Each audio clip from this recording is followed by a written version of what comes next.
Hi, this is Sherry Methling with Ancient Healings Around the World. Here to talk to you today on in the darkness versus in the light. Now, we all could create our own definition of what in the darkness and what in the light means. But I'm just going to clarify it for you, as well as give you different examples, because we want to bridge the gap between the darkness and the light. Why? Because we all go back and forth between the two worlds. My motto or slogan for Ancient Healings Around the World is, out of the darkness comes the light. We all come from some kind of heavy or darker place, whether it be when we were a child, an adolescent, a young adult, all different phases of our life. We've walked through some murky water, some sludge, some undesirable experiences, feelings, or emotions, whoever that may be, whether it be with family, friends, teachers, schools, jobs, grief, loss. So the darkness. If you think of the darkness for a second, think about your home when you turn off all the lights. What? You can't see, can you? Turn off all the lights. Shut the blinds, the shades. You can't see. You get lost, you stumble, you fall, you run into things. Blind. Shut down. Confusion. In the darkness, we also feel heavy, bogged down, making the wrong decisions. Sad, unsafe, fear is generating in that space. In the light, we feel love, happy, joy, excitement, energy. Things are flowing. Life is going well. You're in a high vibration.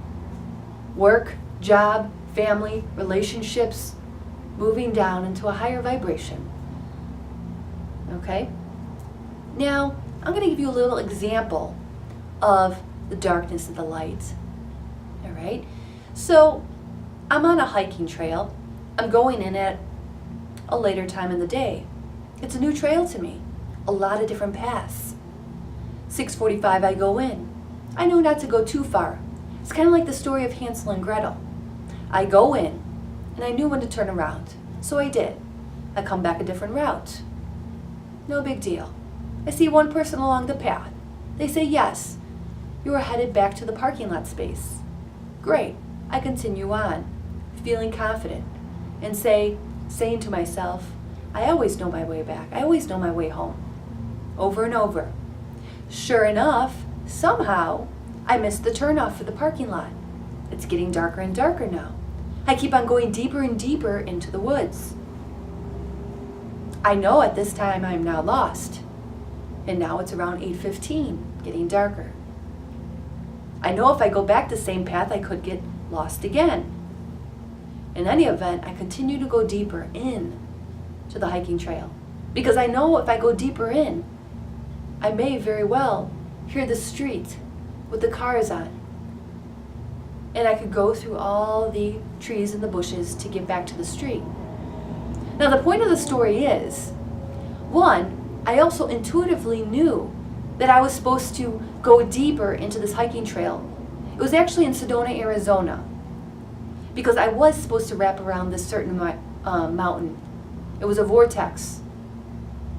But I didn't have the time to do it at that moment. So I ended up still wrapping around the mountain. The next day I decided to go back to the hiking trail.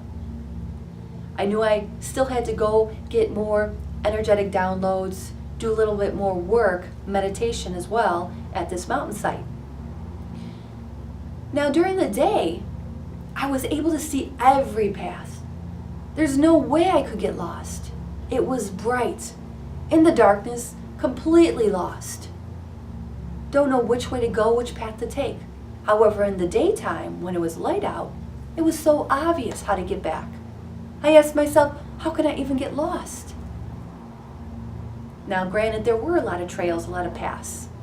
But what I'm trying to say is that when you're in the dark, you can't see, you get lost. You don't want to be making decisions there. You don't want to be jumping into certain jobs at that space because you're in such a low vibration.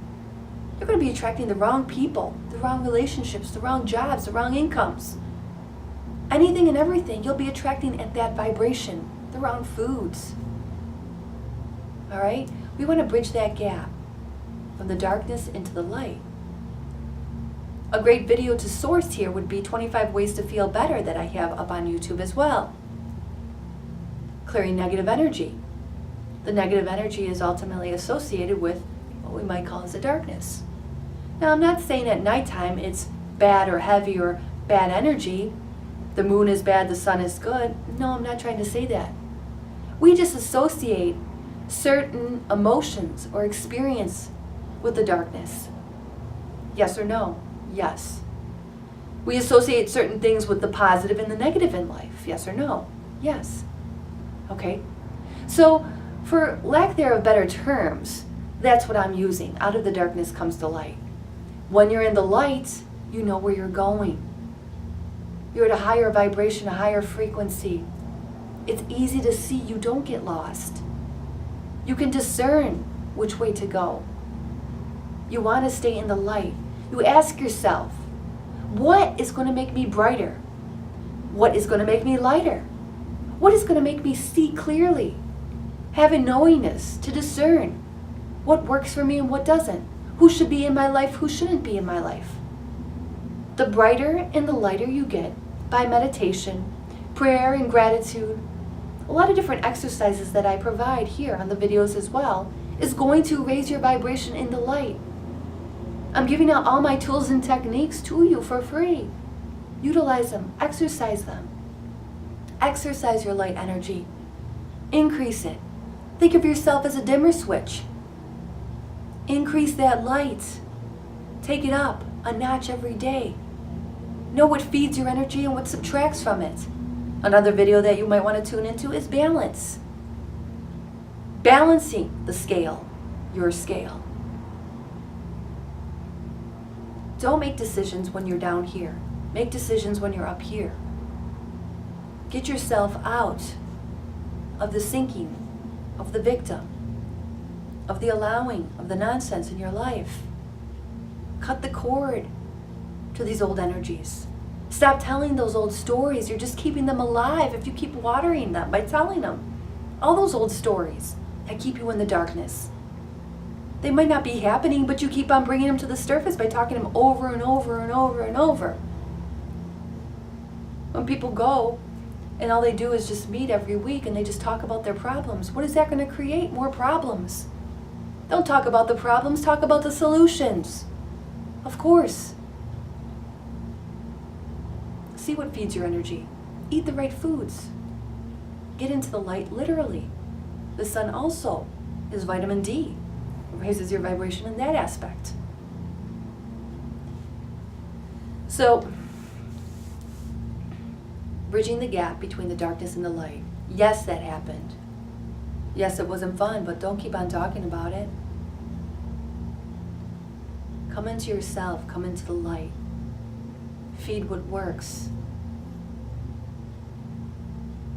I'm seeing if anything else is coming through at this time. Being an open vessel for information to flow. You have to understand that like attracts like too. And at the same time, I would also like to say that, you know, you could be in a high vibration, but then attract somebody in a lower vibration because maybe you're a helper or a healer and they're attracted to you because they could feel that you have some energy or information that's going to help them. But you also have to know your boundaries with this kind of energy, because otherwise this high vibration could go boom and transfer of energy. There's another video I just put out there is boundaries. Setting your boundaries. If you don't set boundaries, then your energy that's up here will flip and they'll be here. You could still stay here and they could still rise up, but you need to keep those boundaries strong. You need to stay grounded like a tree into the earth. In any event, that's Sherry Methling with Ancient Healings around the world on In the Darkness versus in the Light. Get into the light. See what takes you there. Know what path to take. Know what path brings you into the light. Know what feeds your energy. And stay away from what depletes it. Peace.